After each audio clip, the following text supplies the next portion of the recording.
Orgasms. They're the shining light at the end of the sexy tunnel. I see it. I like it. I want it. I got it. Except, it's not that simple. We tend to put orgasms on a pedestal as the pinnacle of sexual experience, but there's a lot more to doing it than the big O. Hi, I'm Shampoo Dram, and this is Crash Course Sex Ed.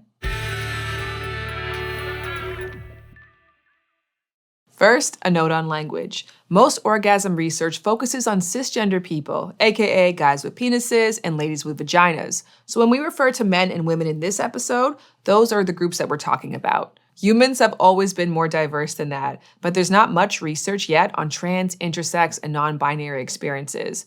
So, with the science we have now, let's get into it. An orgasm is the sudden involuntary release of sexual tension. You get aroused, there's usually some kind of physical action, and eventually, all that tension releases with a bunch of super nice contractions and a rush of feel-good chemicals in your brain. But behind that simple description is a lot of complexity. Like sometimes an orgasm just involves the star players. Men mostly orgasm from stimulation of the penis, while women mostly orgasm from stimulation of the clitoris, either internally or externally. And if you just said, huh? That's your cue to watch episode 2. But there's a whole supporting cast of characters. Lots of people can experience pleasure and even orgasm from nipple or anal stimulation because both share proximity to the genitals, either in the brain or on the body, and both have a lot of nerve endings. Men also have the prostate, a gland about the size of a walnut that sits a couple inches inside the rectum. Some people find that stimulating it can be a really nice time. Overall, though, pretty much any part of the body can be an erogenous zone, an area that can trigger sexual arousal. And what gets someone going is pretty unique to them. It can be the nipples, thighs, neck, ears, hands, feet, you name it. Some people can even have an orgasm just by thinking sexy thoughts. How's that for DIY? And after an orgasm, it might be a few minutes or hours before you can go at it again, especially for men. Scientists even have a name for this downtime, the refractory period. All said, there are a lot of ways to orgasm. It all depends on what works for you. What about the G-spot? My friend's cousin's neighbor, they told me all about it, and it's supposed to be the way to, Good question, Teen Shan. First of all, despite what past sexperts and friends, cousins, neighbors say, there's no ultimate orgasm because there's no way of measuring the many dimensions that make up pleasure. And when it comes to the infamous G-spot, that erogenous zone inside the vagina, turns out researchers can't really agree on exactly what or where it is. The G-spot's probably not a magic orgasm button, but another form of internal clitoral stimulation. As for how we learned all this stuff, we owe much of what we know to the research duo William Masters and Virginia Johnson. They were a gynecologist and a sexologist at Washington University in St. Louis, famous for their in-depth research on human sexuality. Teen Shan, let them know. It was 1957, and Masters and Johnson were trying really hard to make their research not seem sexy because they needed funding to study orgasms, which weren't exactly all the rage at the time. Fortunately, they got their coin and set up a research lab to observe people having orgasms with the help of a penis camera. A what? You heard me. Women who agreed to be the subjects would essentially use it to masturbate, and it would record video of what was happening inside their vaginas.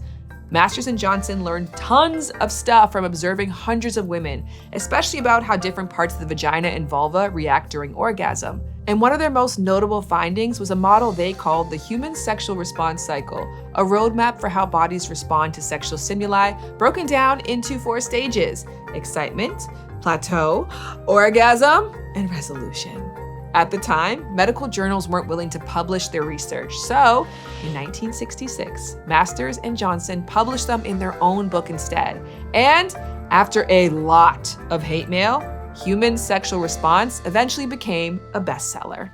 The human sexual response cycle was revolutionary for its time, although it did have some gaps. Like, what about desire? What makes someone want to have sex in the first place? And what if someone's sexual response doesn't follow this cycle? Masters and Johnson theorized that these 4 stages work the same for everybody, but since then, we've learned about some key differences in how men and women orgasm. Also, we've learned that orgasm isn't all about the physical. There are social aspects at play too.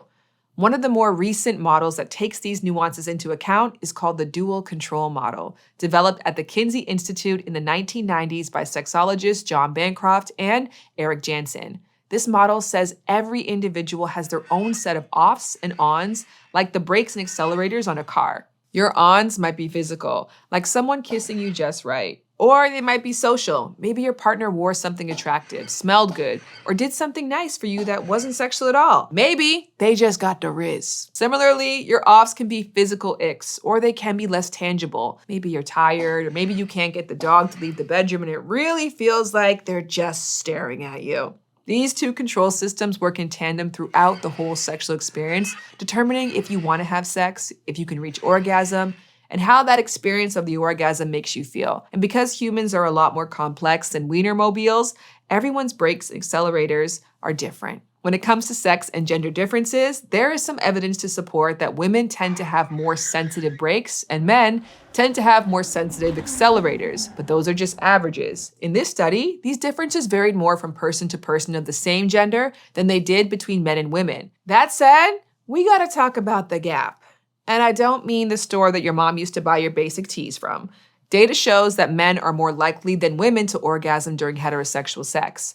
In one US-based study of more than 50,000 people, 95% of straight men said that they usually are always orgasm during sex, while only 65% of straight women said they do. This gender discrepancy is called the orgasm gap. On one hand, it could be related to differences in anatomy, including the location of nerve endings and the fact that it's pretty easy to stimulate the penis compared to the smaller and largely internal clitoris. But social and cultural attitudes play a role too. Sexual scripts, those social expectations about how to behave when it comes to sex, can influence whose sexual pleasure gets prioritized. Like, men often just need P&V sex to have an orgasm, but 80% of the straight women in that 50,000 person survey said they usually are always orgasmed when they combine P&V sex with other types of intimacy, like deep kissing, genital stimulation, or oral sex. And in Western culture, sexual scripts that stigmatize women's sexual pleasure can make partners less likely to engage in the kind of stimulation that helps women orgasm. Those same sexual scripts can be reinforced in sex scenes in movies, TV shows, and porn, which often show women orgasming from penetrative sex alone. Like in a 2018 study of 50 popular porn videos, almost half of female orgasms came from P&V sex. Seeing these kinds of representations can lead women to think they're supposed to orgasm this way and fake orgasms with their partner if it isn't naturally happening. Luckily, studies have shed some light on what seems to help reduce the orgasm gap. One is knowing about the clitoris and how it works. And two is ditching those sexual scripts that tell women their pleasure matters less than men's. In a 2022 survey, researchers found that for women, both of those things together were related to a better time in the bedroom. Orgasms can be great, but they don't have to be the crown jewel of sex. Just because someone didn't orgasm doesn't mean they had a bad time. You can explore pleasure for pleasure's sake and connect with your partner with no end goal in mind.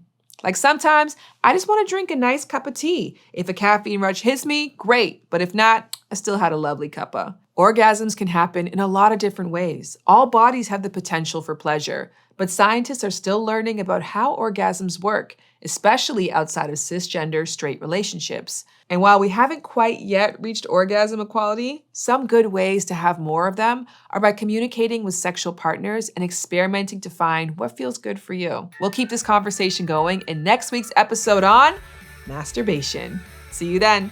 This episode of Crash Course Sex Ed was produced in partnership with the Kinsey Institute at Indiana University. If you are interested in learning more, visit their website for resources that explore the topics we discussed in the video today. Thank you for watching this episode, which was filmed at the studio in Indianapolis and was made with the help of all of these awesome people. If you want to help keep Crash Course free for everyone forever, you can join our community on Patreon.